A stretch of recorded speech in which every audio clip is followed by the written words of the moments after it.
Welcome back to this episode of the Iowa Beef Collective. I am your host, Patrick Wall. We're taping several episodes here live at the Bridgeview Center in Ottumwa for the Corn Belt Cow-Calf Conference, and we're gonna tackle some risk management here next. With me today is Tony Latcham. He owns a company called Stockguard. So without any further ado, we're going to let you introduce yourself to the audience and tell us what Stockguard is, what you do, what you don't do. That type thing. Stockguard's a risk management company, Patrick, that we kind of put together focusing mainly in the livestock industry. And we do crop insurance as well, but the livestock industry with USDA products, the LRP and LGM, which everybody knows about these days. Sure. And then we can also offer other risk management tools like futures and options, but created some software type tools that help producers make decisions. It allows them to track what they have on for positions and that sort of thing, and help them if they're getting in a claim situation, help them manage their way through that as well. So this Stockguard really has taken pride in developing tools for those producers, trying to make it easier. So if they don't want to call one of us agents, at 10 o'clock at night, they can actually go on there, put an order on our portal, and never talk to us. And so they can get straight to the USDA by going through us. It's been pretty slick.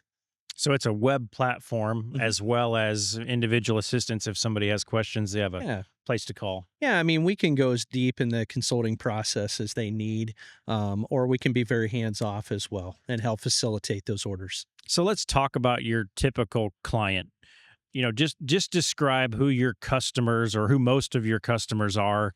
What's their scope? Are they big? Are they small? Do they farm a lot? I think there's a lot of misconceptions out there that I don't have enough cows to use that, or Sure. I don't farm enough to use that. So talk about your customer. Yeah, I mean, it's a big range of customers. We go anywhere from the 10 head cow-calf guy all the way out to the 10,000 head cow-calf guy. And we work with feed yards. We work with small yards in Iowa, farmer buyers, that just want to cover a few calves. I've got a lot of yearlings here I want to finish out. Maybe there's only 35 head. I think that they're the ideal customers. They're the ones that these programs were really built for. We've adapted, and they've created, higher subsidies to make it more appetizing to all producers. But I think it was built around the smaller producers, which are really probably about 80% of the population in the ag industry. Sure. As far as livestock producers go. So it covers most of the industry. So we're at the Cow-Calf Conference, and I think, there's I guess you could say an aura about risk management that's a feedlot thing. Talk about the LRP program for the yet to be born calf. I don't think that's a program that a lot of cow-calf producers understand, nor how they can capture it. So when did it happen? Because this is not something that's always been part of LRP. What is it, and how can they use it? Yeah, so it's really cool. It's a nice addition to the LRP program for cow-calf producers.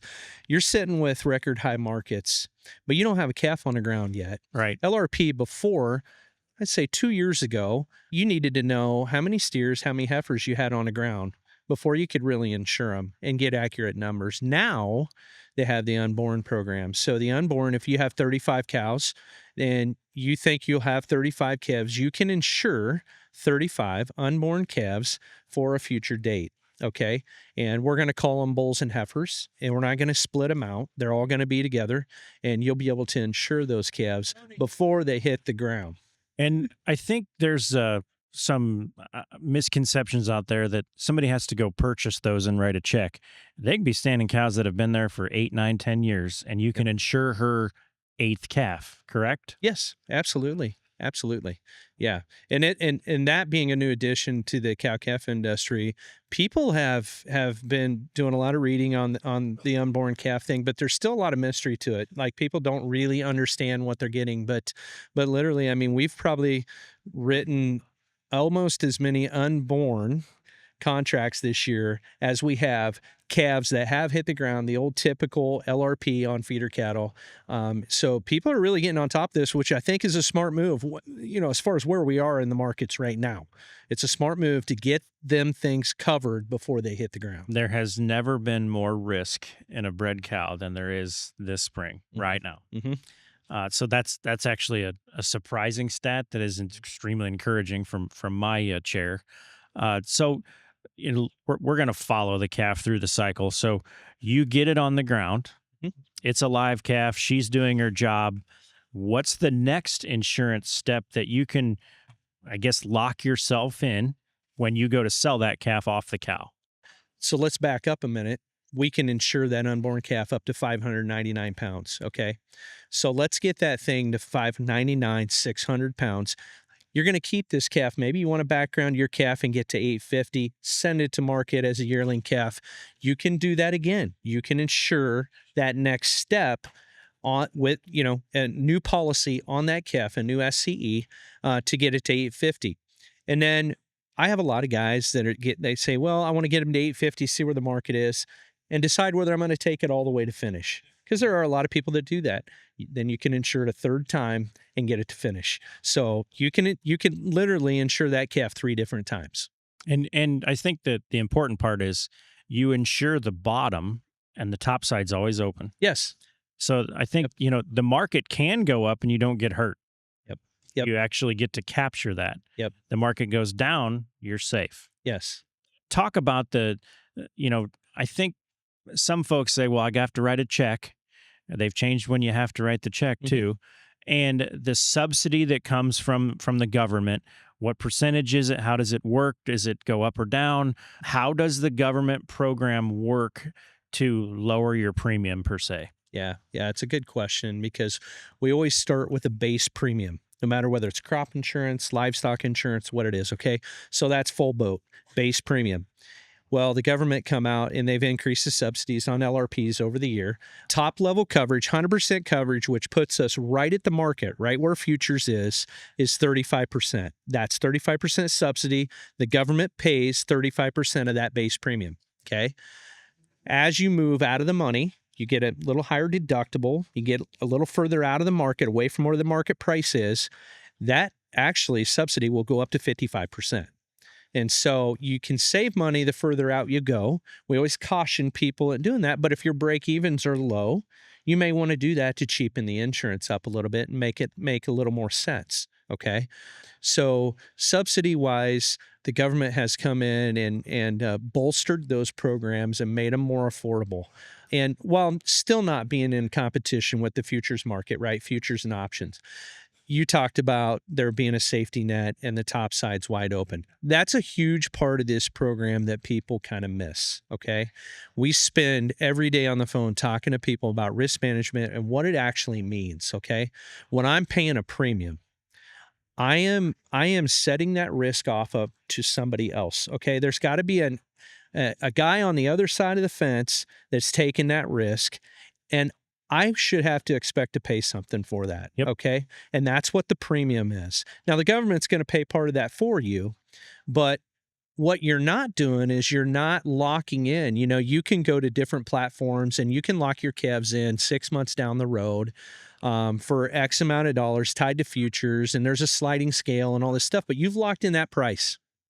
I've talked to so many producers that have done that, and that's the safe thing to do. It doesn't cost you anything to do that. But like the last 24 months, the market price just kept going higher and higher and higher, and they start doing the math, and LRP would have cost them about a third of what that cost them in extra market value on their calves. And what I mean by that is your top side on in the LRP program is wide open. Yeah, you got to pay the premium. The premium always is what the premium is at the beginning, okay? You're never going to pay more, but your top side's open. And that's really, really important, especially in this bull market run that we've been on in the last 4 years. And I think it's similar to crop insurance, but it's not the same. No. You're not locking in a given price. You're locking in a floor. So I think the next misconception, and I might be speaking out of turn here, but when they go to sell those cattle, let's say they locked them in up to weaning, they go to the auction mart, and the cattle don't bring what they insured them for. It's not a guarantee of the size of the check they put in their pocket. Mhm. It is a guarantee on the board of the market not doing a one thing, and that's going down, correct? So talk about how the LRP is not an insurance policy that the sale barn's going to get you this price. Yeah. Yeah. So, what I always tell my producers are it doesn't matter what you get at the sale barn, and it doesn't matter really what they actually end up weighing. You guessed that calf was going to weigh 850, that steer was going to go across the scale at 850. He comes in at 775, doesn't affect what you get paid. Correct. Okay. And so, that's a common misconception is like, hey, my guarantee was 325 and they came in at 295. That's what they went across at the sale barn for. I should be getting paid the difference. Yep. That's not it. So LRP, you're guaranteed based on futures. Okay. It's looking at a futures contract for when you're going to sell those cattle. That's the futures contract you're going to use for the guarantee. Now, when you take them to market, it's going to settle back to the cash cattle index. So it's using a feeder cattle index, which is kind of a 12-state average of what's going on in the countryside. You go to the sale barn and you see those guys sitting up in the corner with their laptops. The USDA, they're reporting these prices to the USDA. And what they do is they pull all those numbers together and say, okay, here's what a 750-pound steer brought last week in 12 states. Yep. On average, okay? And that's what it actually settles to. And so now in the Midwest, I want to say, we have a little bit of a benefit because we're on the top side of those values. Correct. While in the South, they may be towards the lower side. And so you may get what you want out of your calves and still have an LRP claim. We've had that happen many times. Because the futures market went down. Yes. Even though your sale price was really, really good. Yeah. Well, what happens is your futures, was locked in where the contract was back, when you first wrote the contract. But when it comes to when you marketed those calves, what was the rest of the country bringing? You may have been $10 or $15 a hundred more than what they were in the South, say New Mexico. And that happens a lot. And so they're pulling the average down and they're saying, well, it looks like this average, it looks like you actually lost money compared to where your guarantee was. So we're going to pay you. That's what it is. And I think, this is probably a poor example, but I'm going to give it anyway. You show up or you load up your calves off the cow, you take them to the sale barn. You've done the preconditioning, you've tagged them, whatever. Blizzard comes through, bad sale day. Something scares the market, and you don't get the price that you locked in on your LRP. That has nothing to do with the LRP program. You can't take a one that's covered in mud that was sick half his life and expect LRP to bail that calf out. It does not guarantee any price for any calf on the farm at auction. No. It only guarantees that the futures price will either hold or go upward, correct? Yeah. So that happens a lot. And we both know that there are some really hot sale barns and there are some not hot sale barns. Yep. And that's the nicest way I can put it. But depending on where you take cattle, could affect what you're getting into cash personally, but that does not have any impact on your LRP contract. And so, you got to be careful about where you choose. Are the buyers at your sale? What's the weather like? 3 years ago, I hit one of those sales. It was after a big blizzard, and we thought, hey, this thing's cleared up. We should be safe to take cattle now. Skipped 2 weeks, went to that sale, not very many buyers. And so that would not have paid, would not have paid me on that loss, market loss. And it can add up to quite a bit of money. But so you need to, as always, you got to watch yourself. It's like guys that are buying cattle and want to insure these calves. They want a background or they want to finish cattle. Well, what you bought them for and whether you're profitable enough, doesn't have any bearing on what LRP is doing, Yep. or where that guarantee is. It is a protection on price, Mhm. not on poor management. Yes, correct. Yeah, correct. And that's about the best way I can put it Yeah. to folks is Yeah. it's not a management program. Yeah. It is simply price versus the board. And I think hopefully we have shed some light on what LRP can and cannot do for our audience. But let's shift focus for a minute on some of the other programs that Stockguard offers. Maybe what's your number 2 go to? Well, we talked a lot about LRP, but for guys that are finishing cattle, the LGM program, the Livestock Gross Margin program, is fantastic. I've used it for going on 16 years now with producers that are finishing cattle. We use it for feed yards. There's no head limits on that program. Subsidies are pretty close to the same, but it's a three-legged trade. And so not only are you covering the fed cattle price guarantee on futures, you're covering the cost of corn and you're covering the feeder calf cost. And so that's your three-legged trade. And so if any of those markets go against you, feeder cattle go higher, corn goes higher, fed cattle go lower, those three things are working together to create a margin, right? And so we're guaranteeing you a margin. And if you go below what we guaranteed you based on that formula, then we're going to pay you. And a lot of times you would be surprised how many times we're paying out on those contracts. Well, we're not paying out on LRPs. What other, we're in a market that even producers my age have never seen before. From a risk management standpoint, what should the producers be looking at that maybe in any other kind of market would have been something that you just ignored? It's not going to save you. It's not going to make you. Is there anything out there right now, kind of in a peak market, that they should be looking at that maybe they haven't? Well, I think, when it comes to marketing and risk management, and especially now where we've got record amount in these cattle, record amount of money in it, I think you really need to keep an eye on your costs, your first costs on these cattle, no matter whether you're raising them yourself, because now we got the cost of cattle with cows and we got the cost of feed and everything that goes into it. But I think you really got to drill down into these break evens and make sure that you know where you're at. Otherwise, how do you know what kind of floor you need? Sure. You don't. And so they need to talk to experts like you. We have some break-even tools, available on our website as well. And there's some simple things, when you're sitting in the sale barn saying, man, I don't know if these calves make sense. I don't know if I should be spending this much money on a 6-weight calf, because really that's the most important part. Yep. It's not the LRP, it's not the LGM, it's not futures, it's not options. It's knowing where the heck you are in these cattle. And a lot of guys do. Don't get me wrong. A lot of guys do, but there's an awful lot that are just buying cattle because that's what we've always done. Right. And I think now the bankers, farm credit system, I think everybody's starting to kind of take a second look at this thing and realize how much risk they have, with money in buying these cattle and trying. I mean, look at the price of farms. We had pasture farms ringing $7,000 an acre now. I mean, this thing's getting real.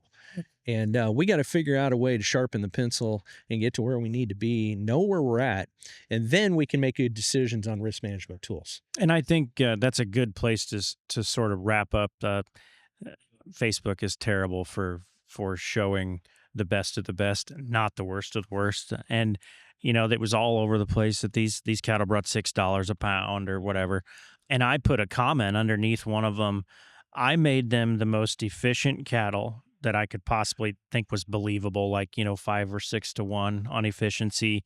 I took them out to a weight that would be acceptable on the board, and I made them gain really well. I took feed costs and made them really cheap, and my break even on those cattle was 261. That's not making money at 261. That's making nothing. Mm-hmm. And I didn't put anything in there for yardage. I just said, if you write a check and you feed them, this is what your break even is. That's not even a true break even. We've never been there before. And that's not to say that next summer 260 might catch them. It could. We don't know. So there's some crazy figures out there, and I think that is great advice to end with. Just because someone else did it doesn't make it a great idea. And if somebody spent $6 a pound, that doesn't make yours that you paid $5.70 for any more profitable. Right. So cool business. I love following along with Stockguard. I learned something about risk management every time I talk to you, and I am by no means an economist. But thanks for joining us, Tony, and hopefully we've gained some insight for our audience out there on what tools there are and how to use them, regardless of whether you got 5 cows or 500. So appreciate you joining us. And thanks again for tuning in. Join us every week as we launch these episodes to try to educate you from a different platform. We'll be back here in a week on the Iowa Beef Collective. Follow us on the socials. We're on YouTube, Apple Podcast, Spotify. Follow us on Facebook at the Iowa Beef Center. Appreciate you joining in. This institution is an equal opportunity provider. For the full non-discrimination statement or accommodation inquiries, go to www.extension.iastate.edu/legal.